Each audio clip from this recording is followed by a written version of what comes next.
kompensasi dari empati gubernur juga sudah disampaikan kepada keluarga korban begitu, Okta. Dan nanti kami akan terus mengupdate informasinya untuk Anda. Tapi sebelum itu, saudara, ada informasi yang satu ini, ada tawuran dua kelompok remaja terjadi di kawasan Pondokopi, Duren Sawit, Jakarta Timur, Sabtu dini hari. Polisi yang tiba di lokasi harus menembakkan gas air mata untuk membubarkan tawuran.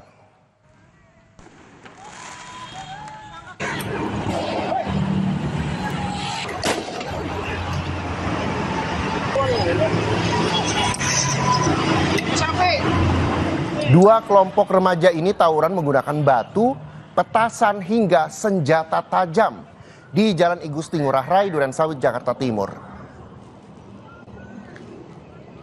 Warga bilang tawuran berawal dari pelemparan bom molotov dari salah satu kelompok remaja hingga akhirnya kedua kelompok tersebut saling serang. Untuk membubarkan tawuran, polisi harus menembakkan gas air mata.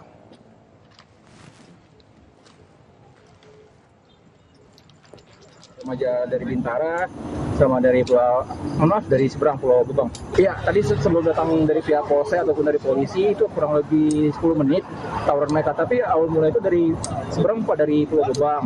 Itu kalau nggak salah tadi mulanya ada suara bom molotov. Nah, dibalas sama dari arah Tol Bintara pakai petasan sama bom molotov juga. Itu mereka pada bawa senjata tajam juga nggak? Waduh Pak, bawa senjata tajam lagi Pak. Banyak senjata tajam yang panjang-panjang lah pokoknya Pak. Bahaya juga sih buat pengguna jalan. Kita ke informasi berikutnya, saudara. Polisi menggerebek lokasi peredaran narkoba di kawasan Medan Sunggal, Medan, Sumatera Utara. Menghindari kejaran polisi, sejumlah pria yang diduga pengguna narkoba nekat kabur dengan melompat ke sungai.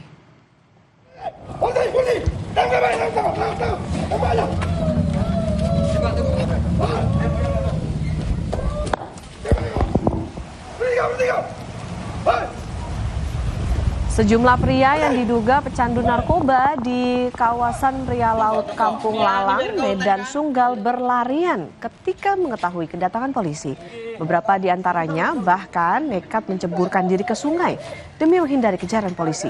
Dalam penggerbekan, polisi menangkap seorang pengedar narkoba dan menyita sejumlah paket sabu siap edar, uang hasil penjualan narkoba dan alat hisap sabu.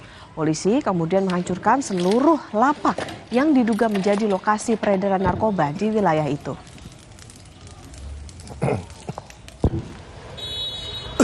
Berhasil mengamankan satu orang yang diindikasikan sebagai bandar.